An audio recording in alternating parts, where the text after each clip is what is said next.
የአዲስ አበባ ከተማ አስተዳደር በኪነ ጥበብ ዘርፉ ተሰጥቶ ያላቸው ወጣቶች በስብና መገንቢያ ማዕከላት ያላቸውን ክህሎትና አቅም እንዲያሳድጉ ትኩረት ሰጥቶ እየሰራ ይገኛል። የአዲስ አበባ ወጣቶችና ስፖርት ቢሮም ወጣቶች ያላቸውን ክህሎት የሚያሳዩበት ዘመናዊ ዳንስና ባህላዊ ውዝዋዜ ፌስቲቫል በየዓመቱ ያዘጋጃል። ዘንድሮም ብልጽግናና አብሮነት ለኢትዮጵያ ከፍታ በሚል መሪ ቃል ለሰባተኛ ጊዜ ሲካሄድ የቆየው የወጣቶች ዘመናዊ ዳንስና ባህላዊ ውዝዋዜ ፌስቲቫል ማጠቃለያ መርሃ ግብር በሚሊኒየም አዳራሽ ተካሂዷል።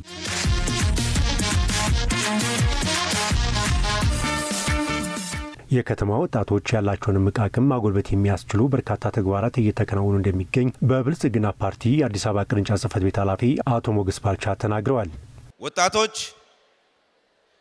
የነገውን ያገር ሁኔታ የሚወስኑ ብቻ ሳይሆን ዛሬም እየተከናወነ ባለው ወሳኝ የልማት ምዕራፍ ላይ በዋነኝነት በባለቤትነት የሚሳተፉ የሚወስኑ ከመሆናቸው አንፃር የአዲስ አበባ ከተማ አስተዳደር በከተማችን ያሉ ወጣቶች ያላቸውን እምቅ አቅምና የወደፊት የኢትዮጵያን የአዲስ አበባን መጻኢ ጊዜ የሚወስኑ ፖቴንሻል ያላቸው ወጣቶች በተለያዩ ዘርፎች አቅማቸውን እንዲያጎለብቱ ክህሎታቸውን እንዲያዳብሩ ለማድረግ እንዲያስችል በርካታ ስራዎች የተከናወኑ ይገኛሉ።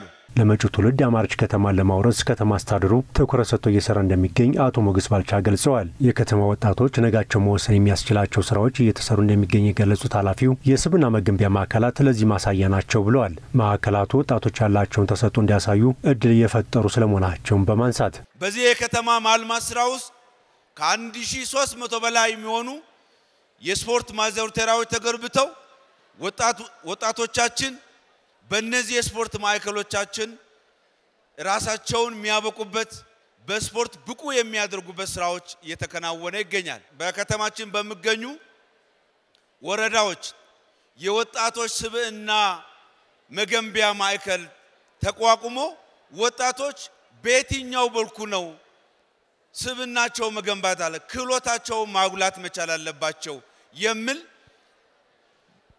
ይሄ ማዕከል ተቋቁሞ ተግባራዊ እንቅስቃሴ ውስጥ የገባው ማለት ወጣቶች አቅማቸውን ክህሎታቸውን የሚገነቡበት የሚማሩበት የሚሰለጥኑበት በእነዚህ የስልጠና ማዕከላት ተግባራዊ ይደረጋል። የአዲስ አበባ ወጣቶችና ስፖርት ቢሮ ኃላፊ አቶ በላይ ልጅን በስብና መገንቢያ ማዕከላት ከሚሰጡ 18 አገልግሎቶች አንዱ ኪነ ጥበብ መሆኑን ገልጸው ማዕከሉ ወጣቶች ያላቸውን ክህሎት እንዲያወጡና እርስ በርስ ልምድ እንዲለዋወጡ አስችሏል ብለዋል። ኪነ ጥበብ አንዱና ዋነኛው በመሆኑ ለወጣቱ የስብዕና የኪነ ጥበብና የአካል ማበልጸጊያ ማዕከላትን በማዘጋጀትና በማደራጀት ወጣቱ አካባቢውን ማህበረሰቡን ሀገሩን አህጉሩንና ዓለምን እንዲረዳና አንባቢ ጠያቂና መልስ ሰጪ ትውልድ እንዲፈጠር ከፍተኛ ጥረት ያደረግን ሲሆን ባሉን 114 የወጣት ስብዕና መገንቢያ ማዕከላት ወጣቶች ካላስፈላጊ ማህበራዊ ጠንቆችና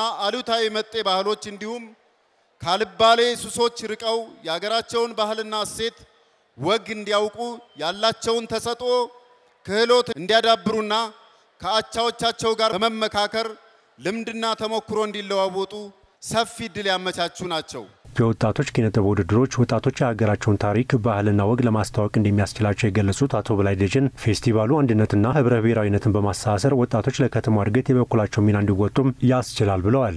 የአዲስ አበባ ከተማ አስተዳደር ወጣቶችና ስፖርት ቢሮ በኪነ ጥበብና በስፖርት ዘርፍ ከፍተኛ ጥረት እያደረጉ ድል ያላገኙ ባለተሰጥኦ ወጣቶች ምቹ በር በመክፈት ባሉን የወጣት ስብዕና መገንቢያ ማዕከላት ውስጥ ከ150 በላይ የኪነ ጥበብ ቡድኖችን ክበባትን በማወዳደርና ከፍተኛ ሽልማቶችን በመስጠት ራሳቸውን ብሎም ሀገራቸውን የሚያበዙበትን ከፍተኛ ድል እየፈጠረ ይገኛል። የዚህ ውድድር ዋና ዓላማ አንድነትና ህብረ ብሔራዊነት ትስስራችንን በላቀ ደረጃ በወጣቶች ዘንድ በማስረጽ ወጣቱ ለሀገርና ለከተማው ያለውን ኃላፊነትና ባለድርሻነት ከፍ አድርጎ እንዲያስተውልና በሀገር ግንባታ በሰላም እና በልማት እንቅስቃሴ በኩላቸውን ሚና እንዲወጡ ማድረግ ነው። ፌስቲቫሉ የእርስ በርስ ግንኙነት ለማጠናከርና የልምድ ልውውጥ ለማድረግም ብሎም ያላቸውን ክህሎት ለማሳየት በር ከፋች መሆኑን የተናገሩ ደግሞ የውድድሩ ተሳታፊ ወጣቶች ናቸው። ከሌላ ቲሞች ጋር ልምድ ልውውጥ እናደርጋለን። እኛ እነሱ ጋር እንሄዳለን፣ እኛም እነሱ ጋር ይመጣሉ። ሀገራችንን የኛ ቲም ብቻ ይደግ ብቻ ሳይሆን ሁሉንም ካልቸር ለማስተዋወቅ ሁላችንም ቲም በአንድነት እየሰራን እንገኛለን። የኔ ቲም ጋር የሚጎል ነገር ይኖራል፣ እነሱ ቲም ጋር የተሟላ ነገር ይኖራል፣ ወይ ደግሞ እነሱ ጋር ጎል እኔ ጋር የተሟላ ነገር ይኖራል። እኔ ከነሱ የሆነ ዕውቀት ወስዳለሁ፣ እነሱ ከኔ ዕውቀት ወስዳለሁ። የኛን አጨፋፈር አበላል አኗኗር ሃይማኖታችንን በውዝዋዜ በብዙ ነገር መግለጽ ይቻላል። እዛ ላይ ደግሞ የተለያዩ ቲሞችን ልምምድ እንለዋወጣለን።